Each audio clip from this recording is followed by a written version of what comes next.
Function with Purpose Podcast. All things health, wellness, fitness, and education through the physical therapy perspective. I am Dr. Amy Bullock, owner and founder of Fortress Physical Therapy. Fortress PT is here to serve the Charlotte metro area by highlighting the importance of how and why physical therapy should be a part of your health and wellness lifestyle.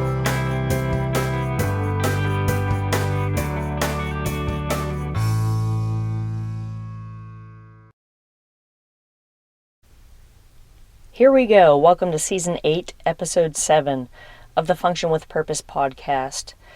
Thanks for joining in. Dr. Amy here again with you guys today. If you haven't already, go ahead and subscribe to the Function with Purpose podcast.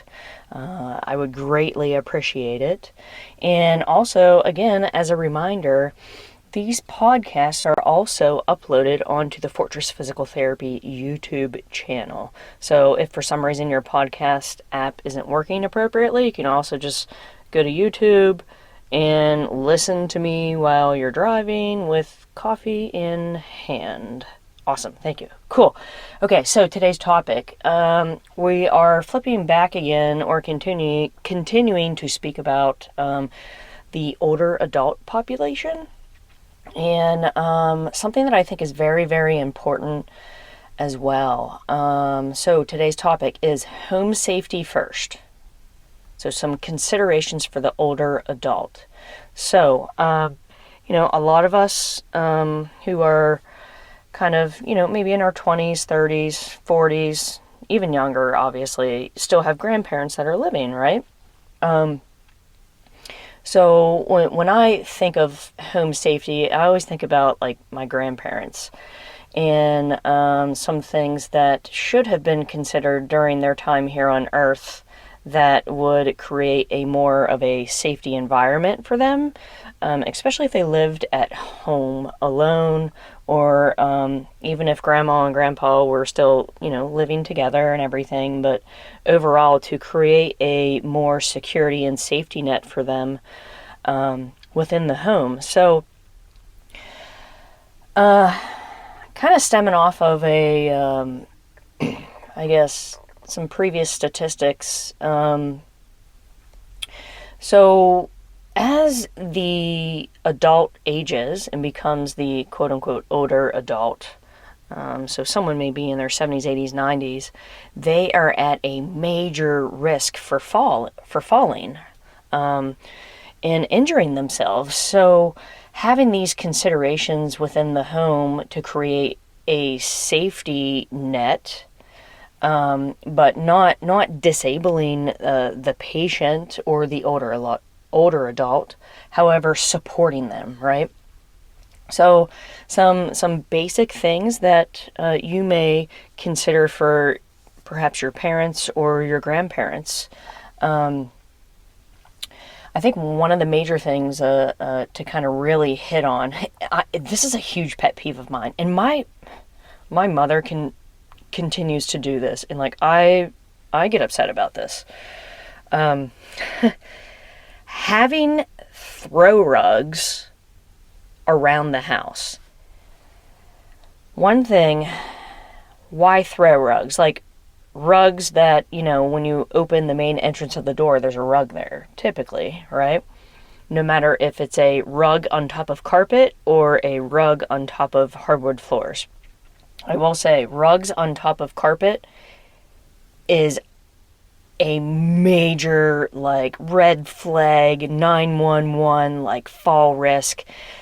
I would prefer, if I had to choose rugs on top of carpet or rugs on top of hardwood floor, I would choose rugs on top of hardwood floor more than rugs on top of rugs on top of carpet, because the edges can easily slip up or flip up, especially when it's on carpet. And it can stay like that. So that is a major tripping hazard and a major risk for falling. So one thing is maybe kind of assess the house and see where perhaps these throw rugs are located. I know growing up in my childhood home, we had carpeted throughout the whole house, even carpet in the bathroom. I know, very strange, but when you shower, you usually put like a throw rug, and we had carpet in the bathroom growing up, and something that we never really considered, but you don't want the water dripping out or anything, so kind of take an assessment of your current home or your parents or your grandparents and see where these throw rugs are. Be very considerate of the location, how they're placed, where they're placed, right? Is it under the dining room table? Is it big enough? Is it heavy? Will the edges actually flip up? So that is like my number one consideration for home safety for the older adult. Second thing to tap into, night lights. The night lights don't have to be very bright. Just something that, like a wall plug. I know in my house, there's a lot of night lights going on. There are moments, even for me, that I wake up in the middle of the night and I have to use the restroom. So it is kind of nice to have those night lights around, like in the main hallway, and then definitely in the bathroom.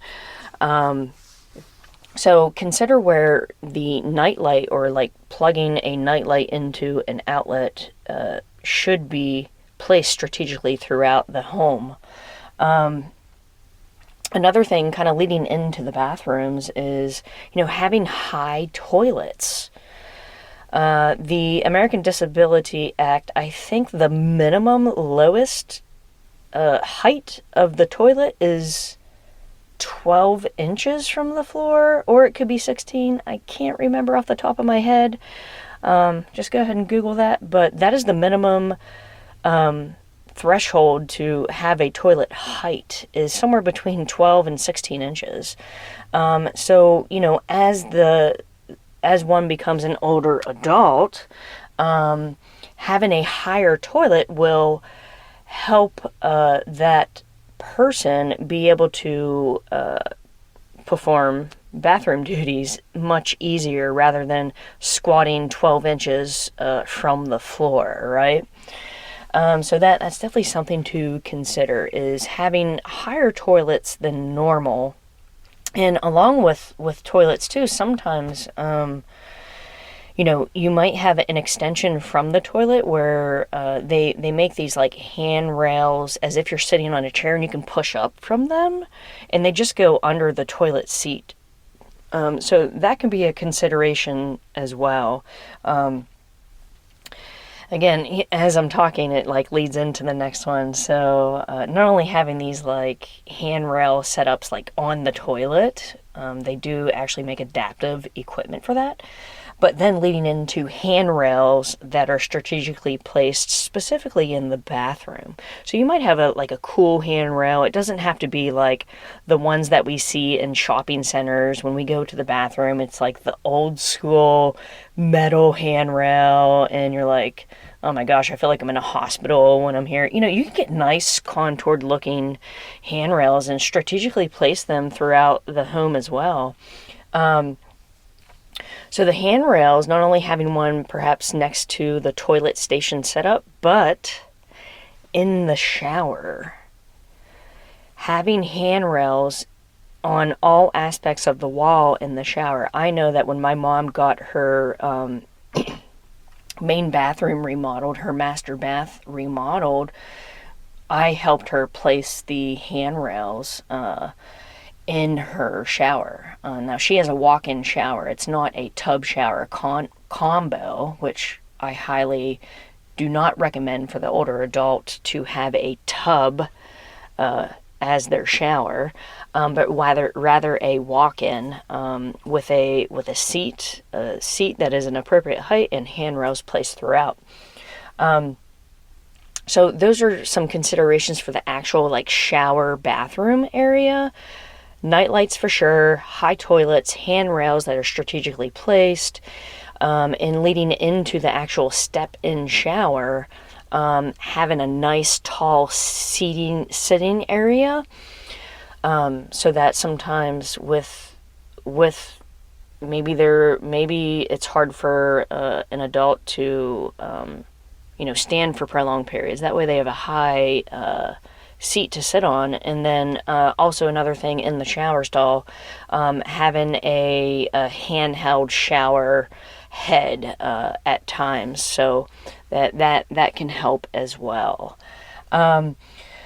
So on the flip side, so we talked about throw rugs, night lights strategically placed throughout the house, some considerations for the bathroom, and then there are homes, I think, now that are having the main master bedroom on the main floor of the home. So what I mean by that is like the kitchen, the family room, living room, and then there's like a master bedroom all on the same level. So maybe you're on the market for a new home, and that's something that you're looking at for your parents or yourself, or your grandparents, is really considering a bedroom on the main aspect of the floor, or of the home. Kind of getting on to, I'm switching gears here to the external aspect of the house. So some homes, or most homes, do have some type of stairs or steps leading up into the main door, or maybe from the garage there's some steps that you have to go up into the home too. So handrails for real there. So having some handrails placed on those stairs or near those stairs, and all the way to maybe perhaps an older adult might be wheelchair bound, so having ramps custom made, and I think, if I'm recalling back to when I was getting my master's degree, ramps are for every foot or 6 inches or something. It has to be like an inch up to 12 inches in height. I can't remember off the top of my head. I don't have it in front of me, but there is an appropriate American Disabilities Act, ADA, compliance when someone needs ramps set up, especially on the external aspect of their home. So that is a major consideration there, right? That's kind of the gists on the external aspect of the house. Sometimes as the adult ages, it's hard for that person to navigate stairs up and down. So having handrails, or mitigating the number of stairs, you might have to get that redone, or incorporating a ramp for that person to kind of nicely just walk straight up into the entrances of the home. So I'm going to talk about, as the older adult, from the older adult perspective, just 2 considerations from the physical therapy point of view. First consideration is, this is a major pet peeve of mine. I get on my mom about this. House slippers. It is so common that the older adult wears house slippers. Slippers or sandals.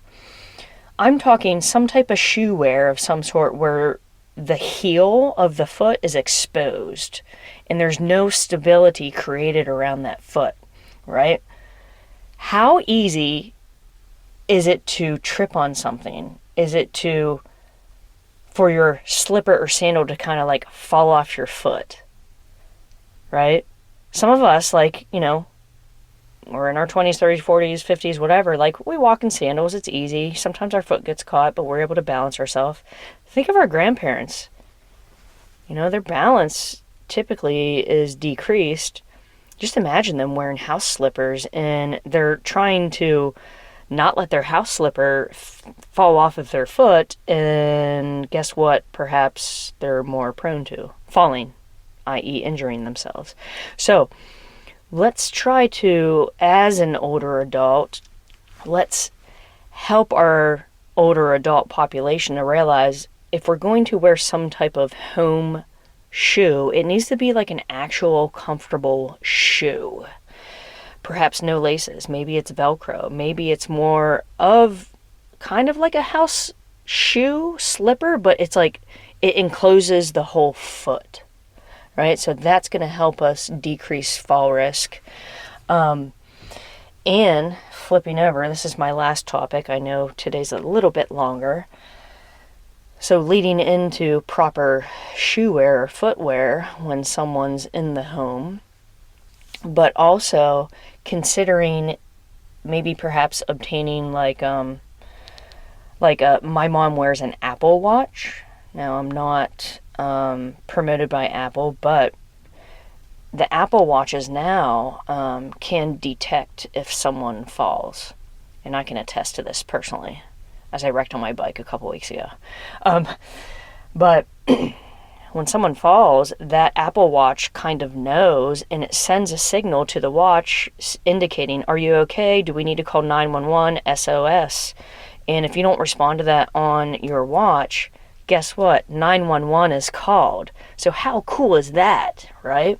So maybe considering something for the older adult to wear, typically a watch or something equivalent. I know when my grandparents were still living, we got grandma one of those the lanyards. I don't know what you call them, but I fall and I can't get up. You remember those commercials? And then you press the button, and then it detects 911, and then all that fun spiel. So basically, the iWatch is kind of like that.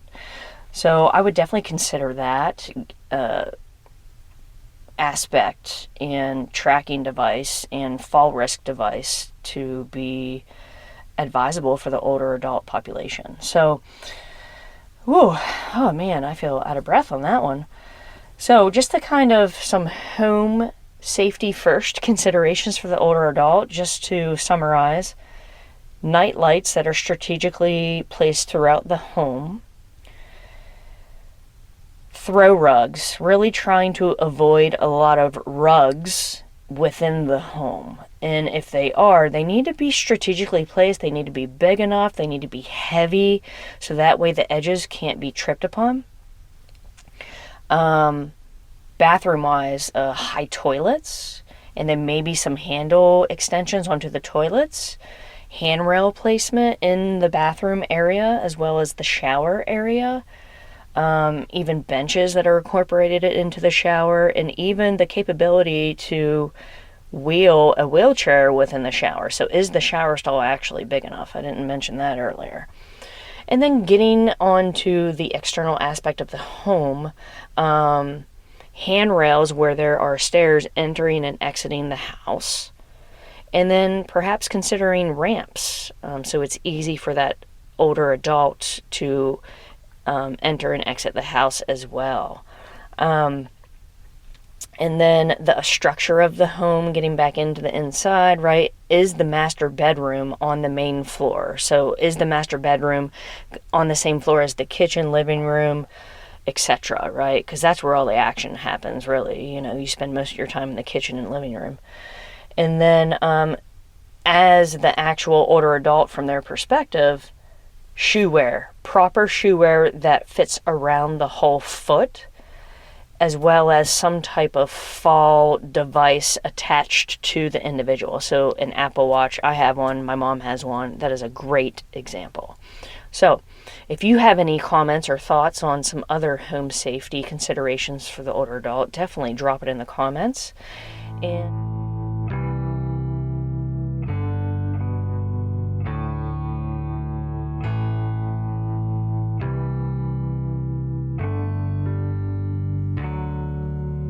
that's a wrap for today's episode, Function with Purpose podcast. For more information on this episode, please check out the show notes within your podcast app. Be sure to subscribe, like, share, or drop your comments and questions below. Follow us on Facebook, Twitter, Instagram, Google, YouTube, and LinkedIn. Thanks for the listen. Pursuit, precision, purpose.